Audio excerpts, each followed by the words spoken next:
The Aggies, the Jazz, the high schools. If it's the sport you care about, we're talking about it. The Full Court Press on Sports Talk Radio, 106.9 FM, 1390 AM. The Fan.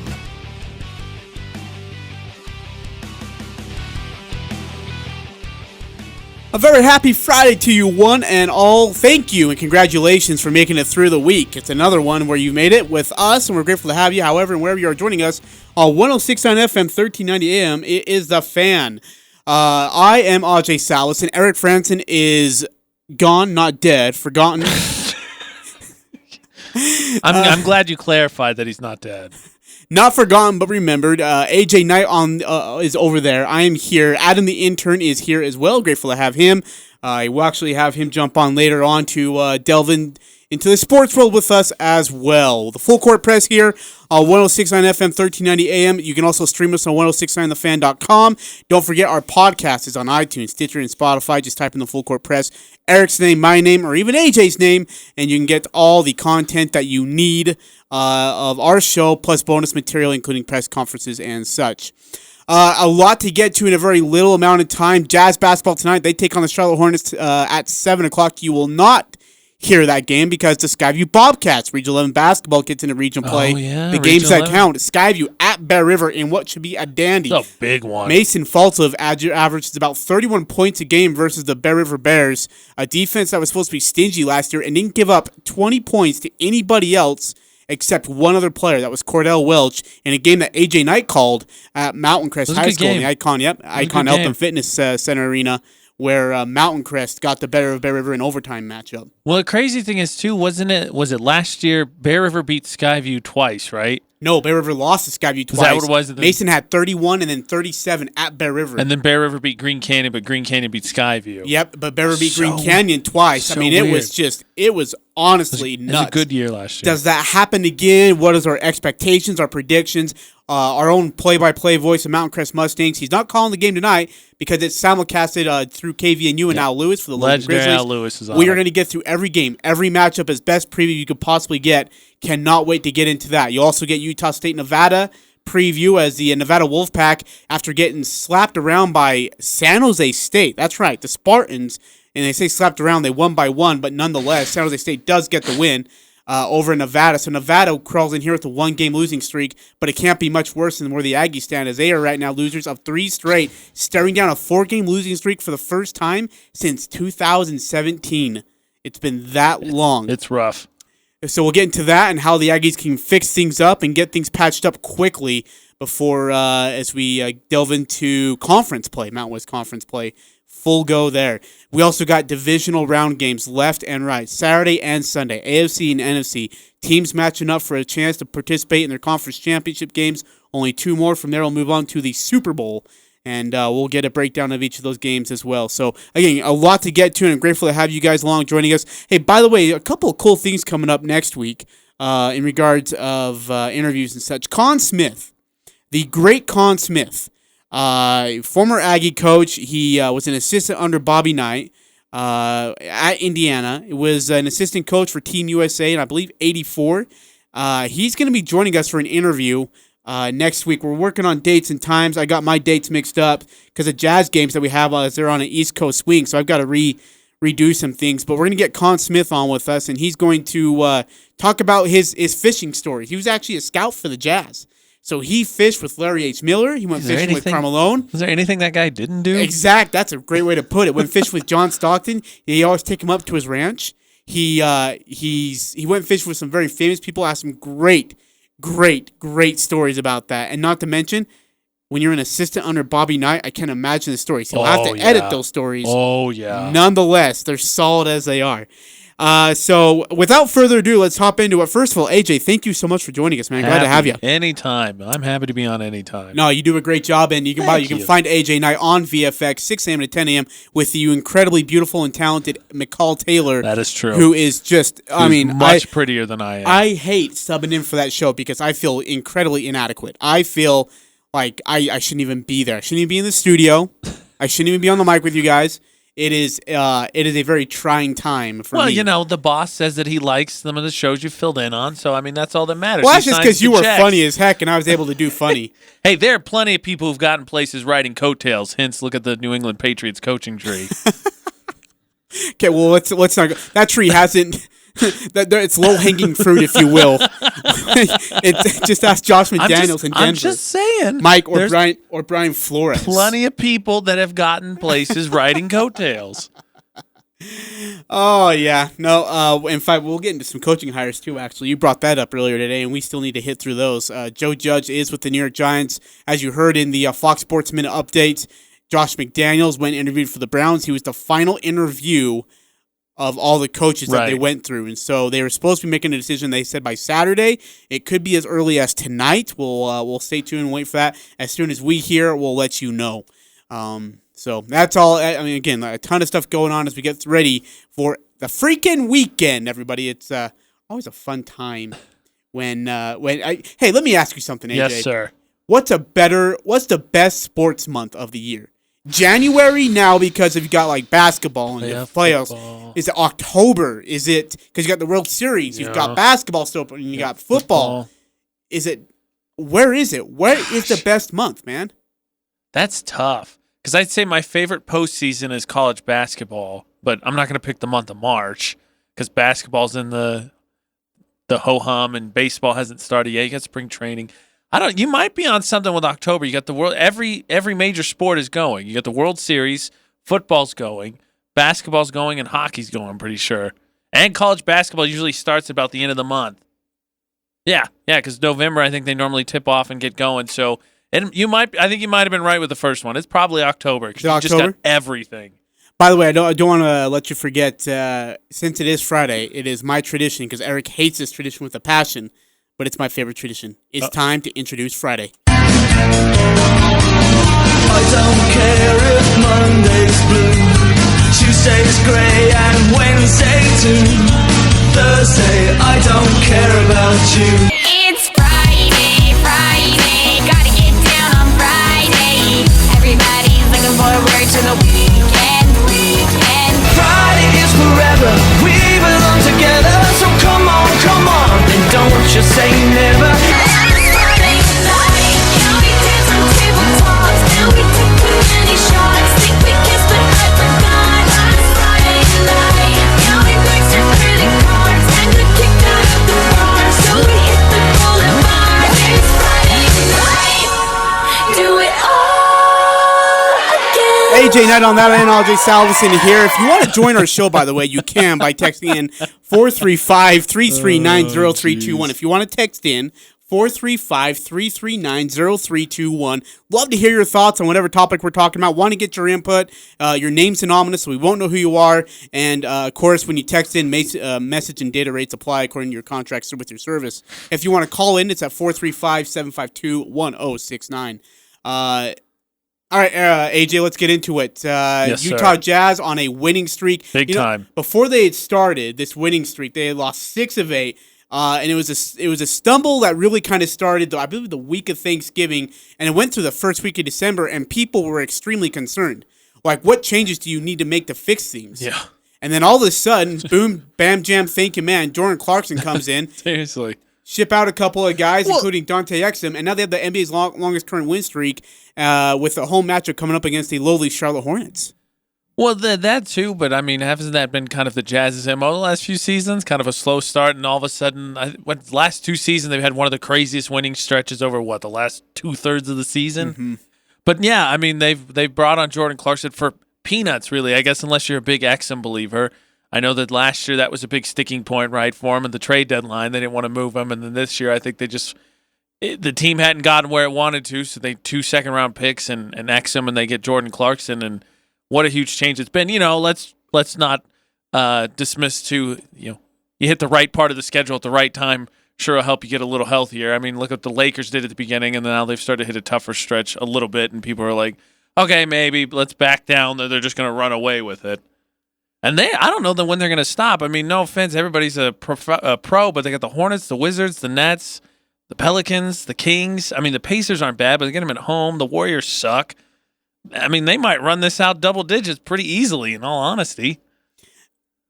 I like to think it starts here. And, I mean, look, they made a couple of changes because they wanted to upgrade their win-now roster. So all of a sudden, Mike Conley, you're in. And then Bojan Bogdanovic comes in. Here's the thing. Mike Conley's been a solid disappointment in my Big regard. time. Now, I know he's dealing with a hamstring injury and it hasn't lived up what he has to, especially with the money he's going to get paid. But Bogdanovic right now is delivering right now and averaging a career best 20.9 points per game and 4.5 rebounds in his first season in Utah out of the 6 that he's played so far. Bogdanovic, is he the best trade that we've made in recent memory? Or does Derek Favors still trump him in that regard? I don't think so because of that's tough. No, I don't. I think it's inconclusive because I think it depends on what the season happens to the season. Okay. Because now with this winning streak, I know on Colin Cowherd's show, I think it was this week, he was talking about I can't remember. He had an NBA columnist on, and he had him pick his five best teams, I think, and Cowherd has the Jazz at 5. He also put Gobert in I think top 10 players in the NBA. So there's still people out there who really think the Jazz. I think if they right the ship. Everyone knows how difficult it is to play in Salt Lake City. Could really still make some noise despite the fact that everybody wants to just talk about the Clippers and Lakers out west. Bogdanovic touched his latest in his latest performance versus the Knicks, touched his average in points at 20 points. It came in at 128-1 win over the New York Knicks, and then all of a sudden, Emmanuel Mudiay, who I've been wanting to just break my controller over because the things that he do is just stupid. He also comes out of nowhere, the woodworks, and delivers 20 points in a Wednesday win. That was a season high for him as well. Here's the thing: is they got their 12 victories, right? 12 straight wins, and then just 12 out of the last 13, if you will. But I feel like Quinn Snyder's starting to finally figure out what he wants to do with his rotation.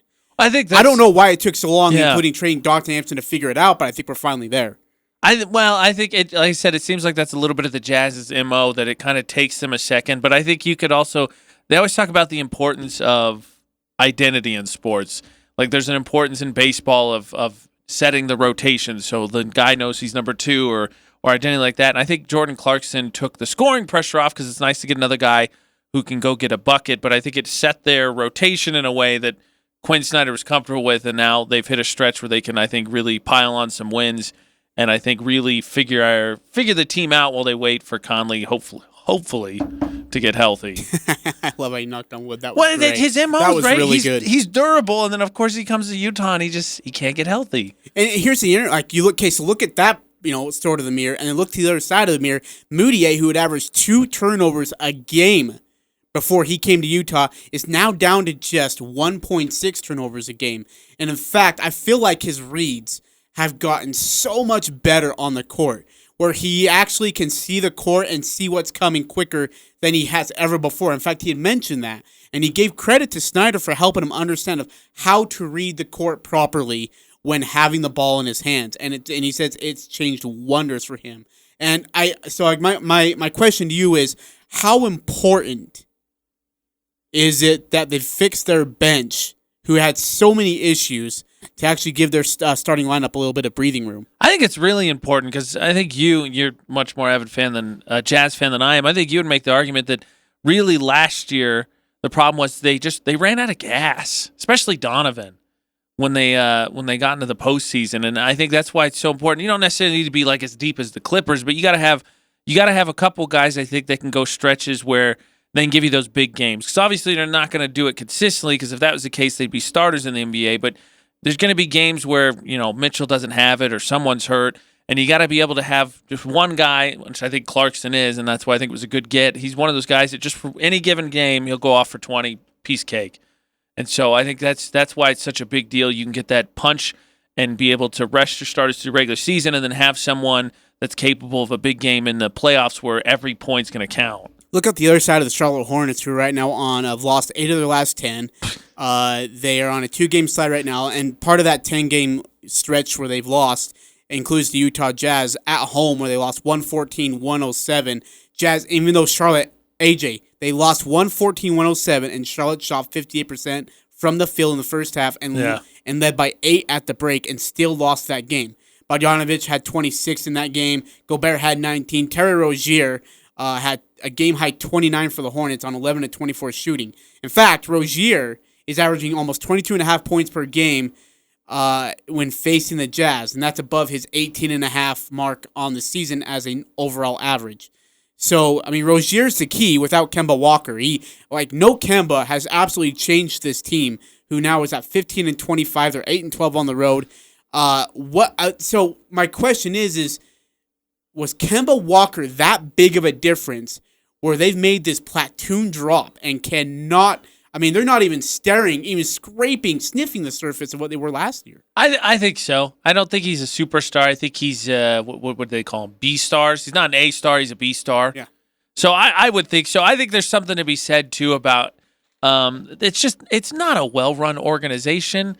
And I think when you get to places like that, I think the NBA is some of the worst when it comes to those places. There's just those places that perpetually lose. I think it affects players. Because, the way they handled the whole Kemba Walker situation was terrible. Yeah. It's terrible. And so I think that has an effect on the locker room and the franchise as a whole because you just know, it's kind of just a stopping point. You're either here to get a paycheck, here to try and, get some minutes you wouldn't get elsewhere and put up some big numbers so you can actually go somewhere, or you're just, you're here to be a gunner. Here to be a gunner. I like it.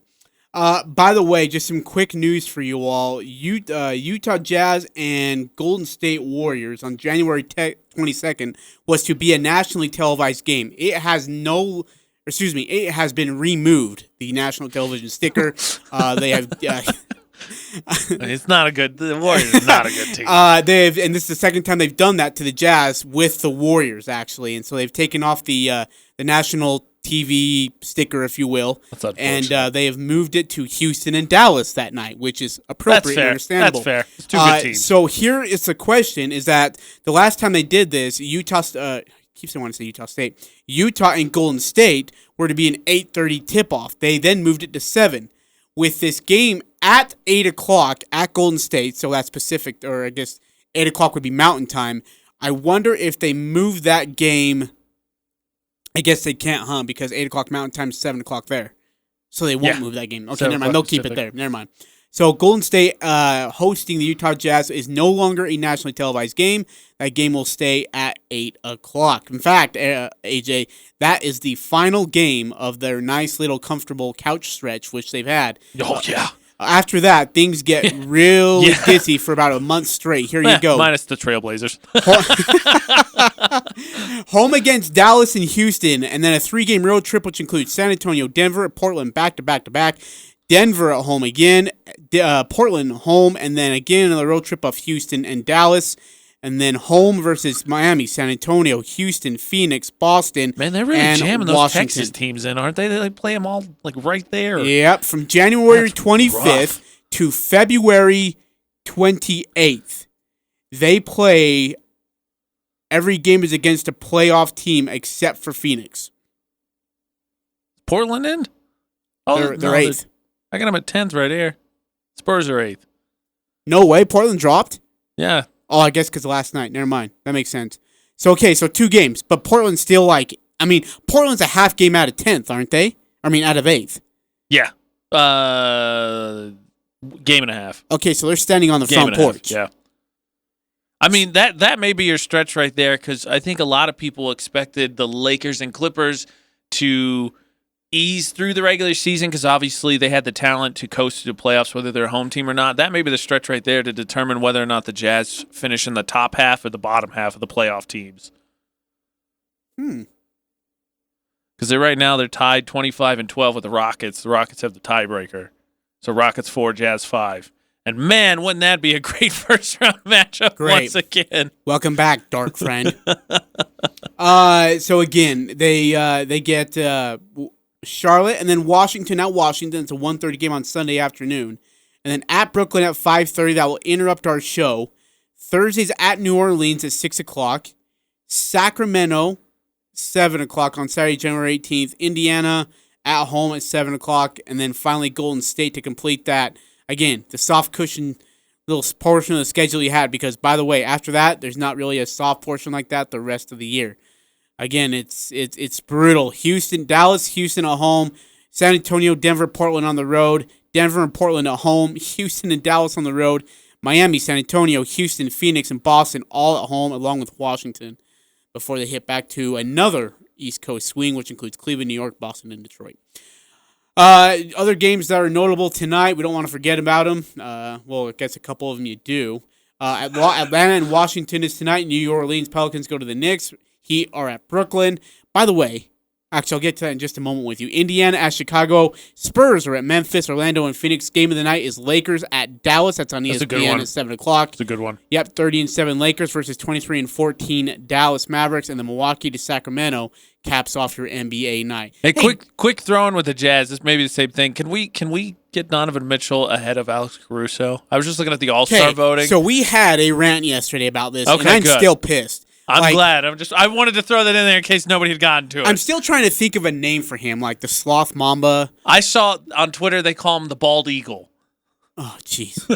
That works. I mean, I'm cool with that. Which, honestly, I was like, the point guard for BYU, TJ Haws, that would kind of fit for him, too. Dude, but the thing is I take TJ Haws over Alex Caruso. No, I agree. He almost sent that game into a second overtime against St. Mary's last night. So much of a better player than Alex Caruso could ever dream of. Alex Caruso brings in, No deny, he's good. He's just a guy who happened to play extremely well on a very good basketball team. Like what JaVale McGee is in his career in the latter years of being on the Warriors and the Lakers is exactly what Alex Caruso is benefiting of, right? So, I know you agree with me, but I want to emphasize that to everybody. Alex Caruso is not an all-star. So for heaven's sakes, please, for the love that is all good in Kyrie Irving's flat earth, please quit voting for the damn guy. Thank you. He's I'm ahead sorry. of Mitchell. I'm done. And I want Mitchell in, but I mean, he's ahead of Devin Booker, too. I know. Devin Booker should be And I'm not a big fan of Booker, but I mean, that is ridiculous. Hey, I got to ask you about, did you see this Twitter beef between Kendrick Perkins and Kevin Durant? A little bit. Oh, man, did you see this Adam the intern? Yeah, I saw it. You saw it? Yeah, it's pretty crazy. Oh, man. Okay, I got to look okay. So last night, good old Kevin Durant hopped on Twitter, and there was a beef, so Kendrick Perkins got on Twitter. I got to find this dang feed. He insulted my Bulls, correctly so. Management's terrible. And then I think his comment was that the KD joining the Warriors is the weakest move in NBA history. Here we go. And he's right. So it starts with this. Kendrick Perkins on January 9th, so this is last night, quote, in about 30 minutes, I'm going to give my opinion on SportsCenter on why I believe that Russell Westbrook is the best player to have ever put on an Oklahoma City Thunder jersey. He is. And then he capitalizes, Mr. Thunder. Mark D'Amico, and if you're wondering who Mark D'Amico is, he's a Celtics personality, analyst, and writer for the Boston Celtics. He put together the best career within that organization, but he's definitely not the best player to have ever put on a jersey for them. Come on, Perk. Perkins says, hey, Kevin left the door open and Russ walked right in. Mark, I think Russ walked right in the door, called second round of the playoffs 3 straight times. Yeah, I'm with you. Westbrook didn't do anything by himself. So Perkins then go ahead and just takes a shot right at Durant. Well, KD lost in the second round without Russ when I was there, so what does that mean? I think KD and Paul George gets further than Westbrook and Paul George. Triggers Durant. Durant then, this is when all hell breaks loose. Durant, yeah, and our starting center was Kendrick Perkins, who averaged a whopping 2 and 3 during the series. You played hard, though, champ. Okay, that's unfair. Kendrick Perkins' job was always to rebound, block, and be physical. So out of nowhere, some Justin Andrews dude jumps in. Little mad you didn't get your tribute video? Russ gave the city hope after you lied to everyone's face and took the easy way to rings. That guy wins. That's a great comment. Kevin Durant, Perk, just been shooting his little shots at me for a minute. And then it continues. Oh, where did it go? It better doggone be here. Kendrick. Oh, there we go. And then it continues. Kendrick says, boys, stop. You did the weakest move in NBA history, up on a team 3-1 in the Western Conference Finals, then go join them the following season? Heart of a champion right there. It's true, though, because I think Kevin Durant always deflects to LeBron, and I hated the decision, but LeBron didn't go join the Celtics. LeBron built a different team to take the Celtics down. LeBron recruited his own guys in Miami. Let's not let him off the hook. I'm not letting him, but it's different. KD went and joined the team. They should have won. They should have won the championship. Kevin Durant continues. Weak is starting at center, playing real minutes with no production. Should have worked on your skills as much as I did. Perkins, that's fine. You worked that hard and still had to go join a 73-9 team. Truth be told, you don't even feel like a real champ. You have a hard time sleeping at night, huh? Knowing that you took the coward way out. He did. They were up 3-1. He should have ran it back the next year, and instead he was like, yeah, nah, I'm going to go join them. Here's the thing. They're up 3-1, okay? So they're up 3-1, and they still lose to the Warriors. Yeah. Doesn't that tell you, like, I think at that point Kevin's like, you know what, forget it, dude. We ain't going to beat these guys. If we can't beat them up with one game left, and they're giving us a 3-1 lead, and we still can't beat them, then we're never going to beat them. Now, granted, I know people are going to say, well, LeBron James did it with a cast of Sesame Street superstars and me, but I mean, at some point you got to just, man up.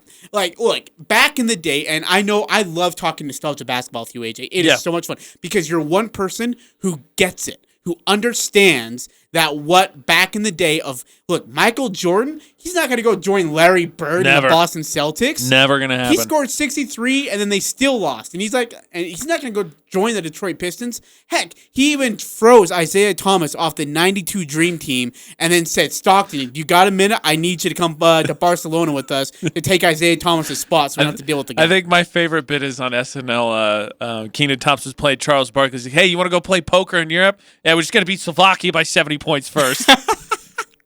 I mean, that's all. Dude, we could get into that. I would love to get into that with you sometime. So then, all of a sudden, John Stockton, Karl Malone, at any point, if they hopped into free agency, you knew San Antonio, Kings, Lakers, especially the Lakers, or even the Bulls would have said, come join us. Now, Jordan may not have been approving of it, but he still would have took it. I think it would have been, if it's coming to his team, I think it would have been a little bit different, but He's not going to ditch to another team. No, he's not bailing. So, back in the day, it mattered to stay loyal. Kobe Bryant could have easily done it with at any point in time. They didn't because they understood why. Because there's loyalty and there's something meaningful about sticking with the team and then taking care of unfinished business. Scottie Pippen was the same way. I mean, he didn't leave until after Jordan left, and that team was really you know it because you're a Chicago Bulls lifelong, I'm going to repeat, lifelong diehard fan. Yep. But that scene, Jerry Krause just take a bomb to that thing and let it explode into a billion pieces. So I say all that because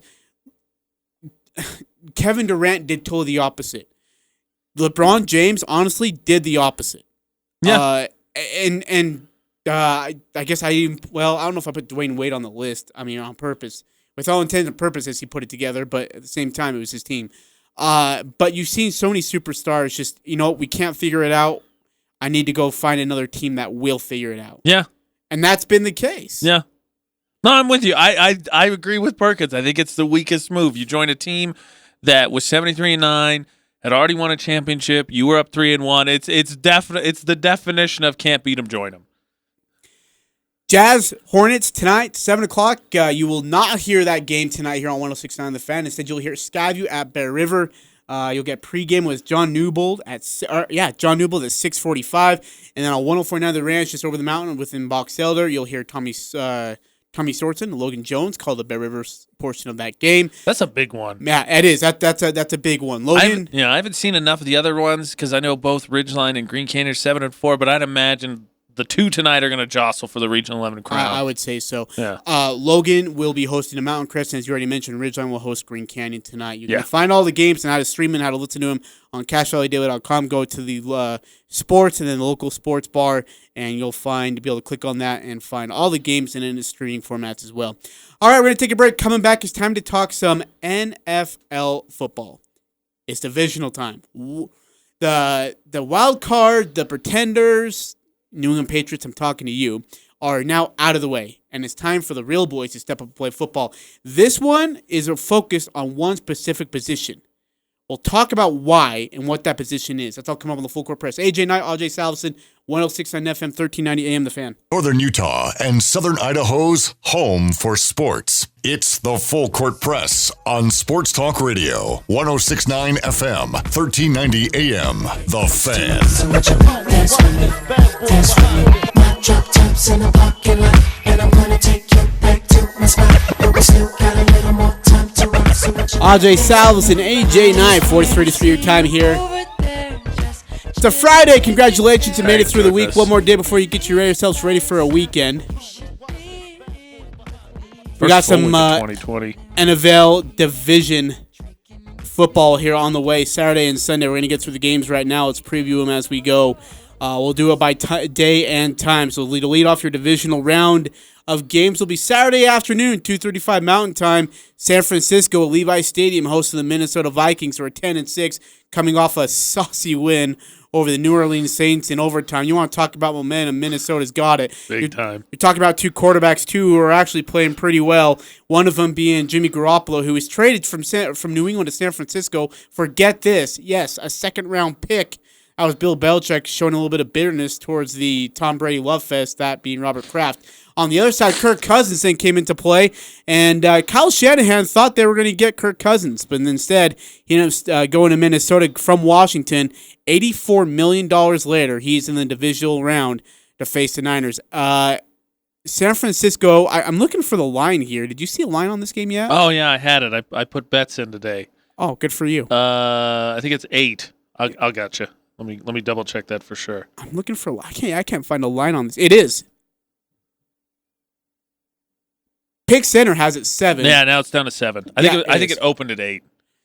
7. San Francisco -7. Okay, so here let's look at this Vikings 49ers matchup right now. You know, both teams love to use the pro style offense of a fullback with a running back behind center. They love that. I love the matchup of this game because it brings old school football back into play.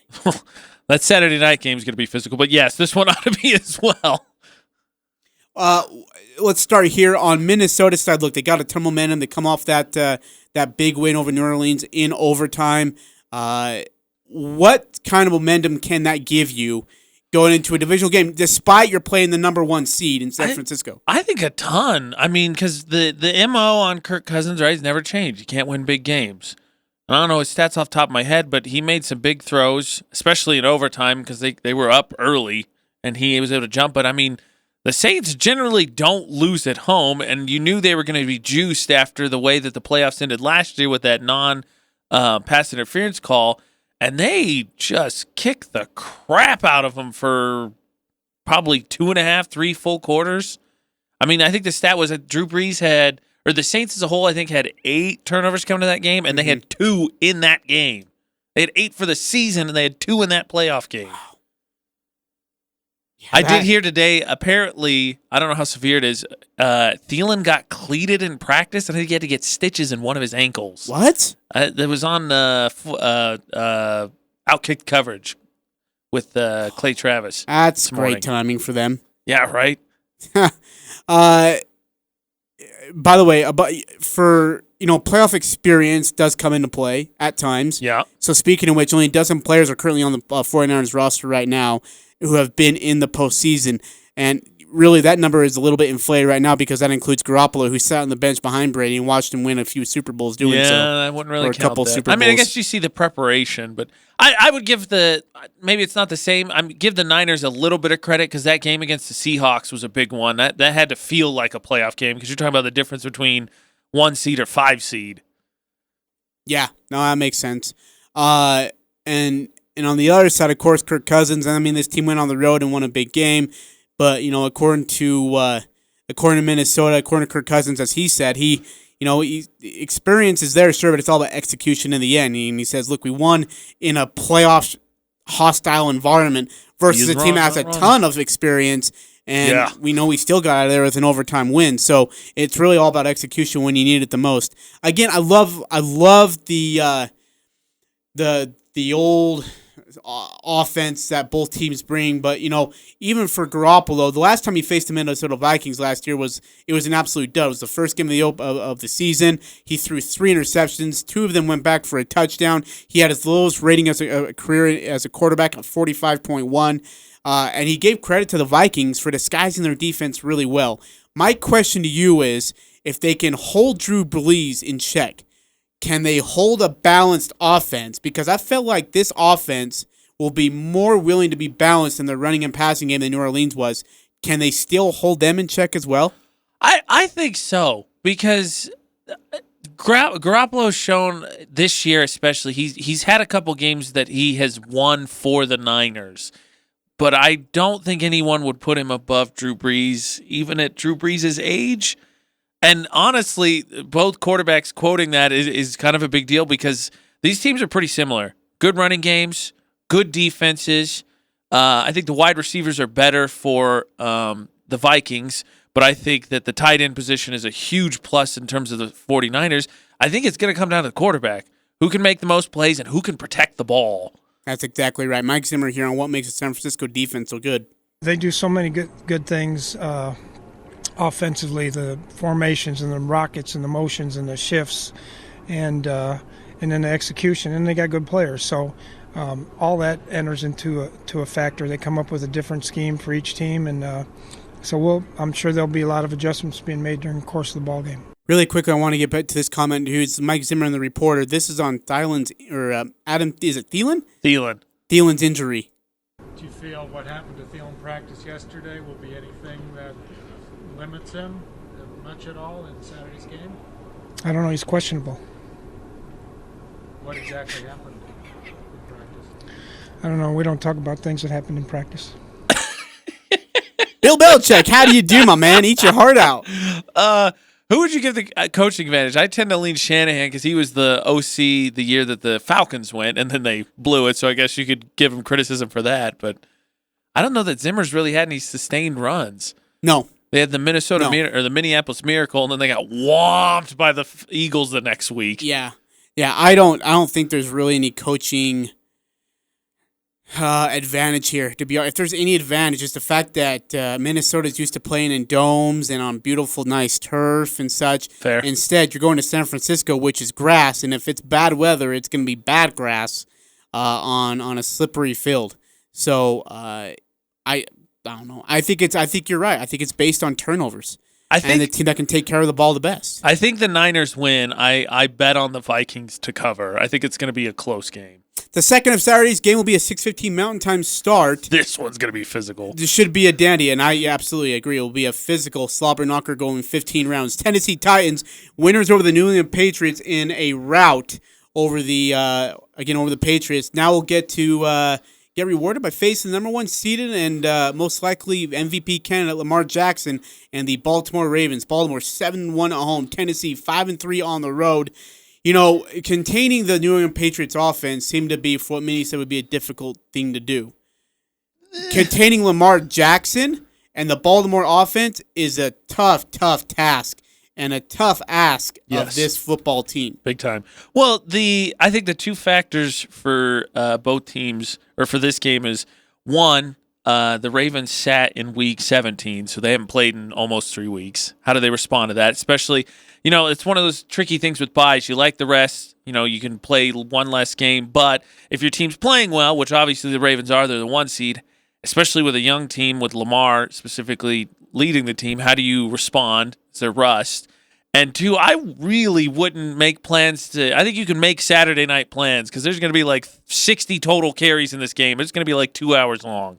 They are going to run the crap out of the ball. So can Derrick Henry do what he did against the Patriots, who are a pretty good defense, and run for another 200 yards from scrimmage?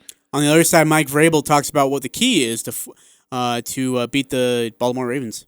They have so many third and ones, third and twos, third and threes, where they're able to still run the football, but also throw it.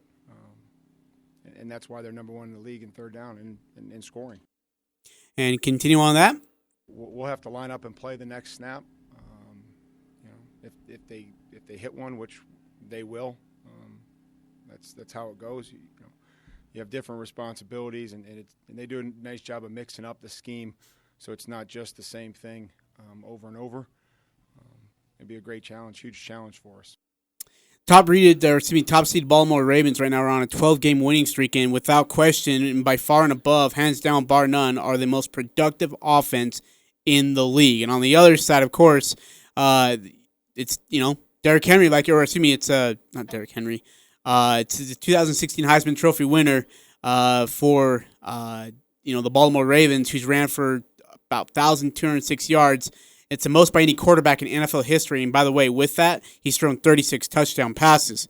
I think his over-under, by the way, in Vegas for passes was like 16, I think. It was something That's insane to like me. not even high. And I was like, oh, only I would have bet on that. Jackson, by the way, is leading a team that is number one in the league with 531 points, as they've set an NFL record with, get this, 3,296 yards rushing. That's absolutely amazing. On the other side, Derrick Henry is the NFL's leading rusher right now. The 6'3", 247 kid. He had 182 yards on the ground versus the New England Patriots. It's going to be Madden-style football. We just talked about a slobber knocker of old-style offense. Forget it. X that out, shred it, and put it in a shredder, and you're getting something brand new, modern-era day football here with Baltimore and Tennessee. I don't know about that. I really think it's gonna have some of those AFC North feels to it. Like they're gonna hit, they're gonna run the ball. Baltimore, I think their key to win is going to be run, but I mean Lamar Jackson's the X factor. How does he handle the time off? Tennessee's not going to deviate from their game plan unless Baltimore blows open a big lead. I think their game plan is going to be to establish Derrick Henry to make sure that Tannehill doesn't have to do a whole lot and shorten the game. Control the ball, keep Lamar off the field. The key to the Tennessee Titans run has been one change: benching Marcus Mariota, throwing in Ryan Tannehill.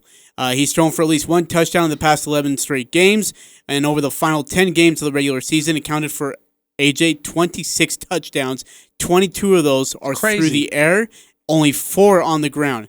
Only Jackson, who has 30, has more over that span. Who would have thought? Because I didn't think Tannehill was very good in Miami. I didn't think it was a good pick in Miami. And he comes to Tennessee and has a revitalization. It's insane. He's got to be. I'm trying to think. Is there anybody? He's got to be comeback player of the year, right? There can't be anybody else. No, it's tough to argue right now with that. Yeah. It really is. On the defensive side, the Ravens are the NFL scoring number 3 defense. They allowed just over 17.5 points a game. The Titans finished regular season 12th. They gave up just over 20.5 points a game. They had Dean. He's a former defensive coordinator, but Dean Pease helping out with the defense, and he did a phenomenal job.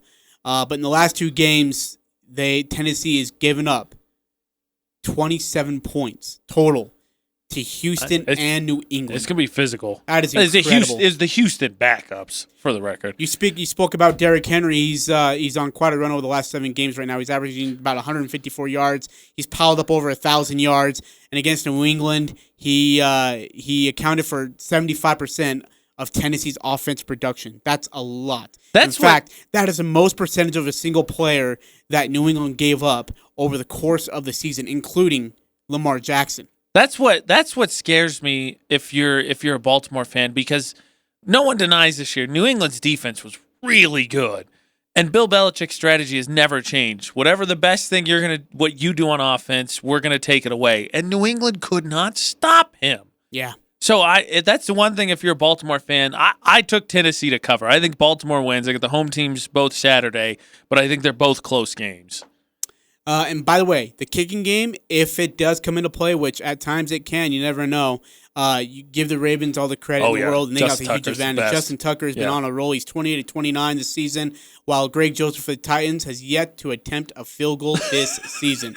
So, God forbid, the divisional round. Titans got a field goal to win it. Pray and make lots of promises to the man upstairs if you're the Titans. I think one of the underrated things, I mentioned the Baltimore coming off the big stretch of rest. Tennessee too, because you always see those teams have letdowns when they have like these huge emotional wins. So that'd be something to watch for the Titans as well. Do they come out sharp? Because it's going to be. I mean, a lot of people are talking about how they ended the Patriots dynasty. Can they stay sharp for another week against a very good team? Yeah, it's one thing to do it one time. Can you do it 2 weeks in a row, though, right? Yeah. I mean, that's really what it comes down to is can you do that 2 weeks in a row? And again, it's asking a lot, especially with the team that you're playing. Going back to the offensive of the Ravens, you look at Lamar Jackson last year. He was horrible in last year's game against the Titans, against the Chargers. Yep. They did win 23-17. Los Angeles did get the win 23-17, but Lamar was just an absolute atrocious mess. They wanted Flacco back. That never happens. That's how bad it was. No one wants Flacco back. But the Ravens, and Lamar just seems like this offseason was just a transformation and a resurrection. They outscored their opponents 128-31 in the first quarter. Yeah, they are. I had him in fantasy. In our work league that you and I are in, he carried me to a championship. So believe me, I know what he did. Carried me to a championship. Big fan.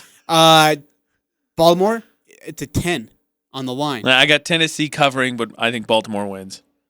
I actually do have Baltimore winning, and I think they cover.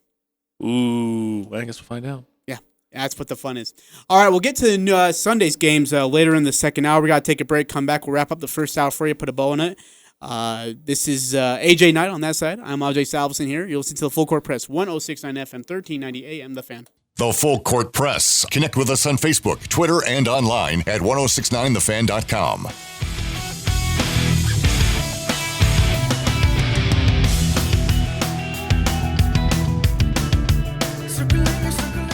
AJ Knight, Ajay Salvesen will wrap up the first hour, get you ready for the second hour. We'll talk Utah State, Nevada. We'll talk the 2 Sunday games in the NFL Divisional Playoff, Texans in Kansas City, and then the dandy of the whole entire feast, the Seahawks and Packers on Sunday night in Green Bay at Lambeau Field. Packers looking for revenge of their 2015, I believe, playoff loss.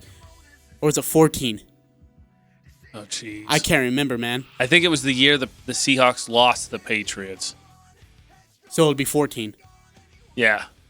That game. That was unreal. Yeah. Seattle was down, 14, 17? Oh, it's insane. They made a comeback and ended up winning. Russell Wilson threw a couple 500 balls, and his guys came down with him. Yeah. Yeah, I got away with it. Hey, speaking of, wild games, New Orleans, Minnesota went to overtime last week. Minnesota wins it. New Orleans doesn't get a possession. Right. I like the NFL overtime for this reason. This isn't college. You get paid millions of dollars to stop a player. Stop him if you want the ball back. Fair. This is going to be hypocritical. I don't think the Saints should have won. They didn't play well enough to win the game the whole game, so I think they deserve to lose. I like the college system, not so much for the kind of whiny reasoning we're into now, which is everybody deserves a chance, but I don't know. It's just, you're probably right. Maybe you might have swayed me a little bit. I kind of like the idea of, here, you both have it, because you still have the stop them to win. Yeah. Because it's just disappointing that the statement would be that in 60 minutes you couldn't find a winner. So basically, there is some skill, but a flip of a coin determines who wins. I mean, obviously, there's still a little bit you got to stop. You got to execute. And by the way, it's not like they're going from your 25-yard line. They have to go out. So like if they get tackled at 10-yard line, they got to go 90 yards just to beat you. And if they can go 90 yards to beat you, you don't deserve to win. No, like, look, last year in the AFC Championship, when New England was at Arrowhead Stadium against Kansas City, Kansas City had New England in not 1, not 2, but 3 third and longs. Yeah. And New England converted all 3 of them. You're right. And won that game. That's a fair point. And people are like, well, Patrick Mahomes didn't get to touch the ball. I'm like, well, then blame your dang defense for not getting a stop on 3rd and long. You're not wrong. Blame them. I haven't had a huge major complaint, but I would not object to seeing kind of a college-style rules, even if you backed it up from like the 35 or something. Yeah, they're going from the 35. All right, we're going to get ready for the second hour. Utah State, Nevada is all coming up here, and we'll talk Sunday divisional games on the Full Court Press.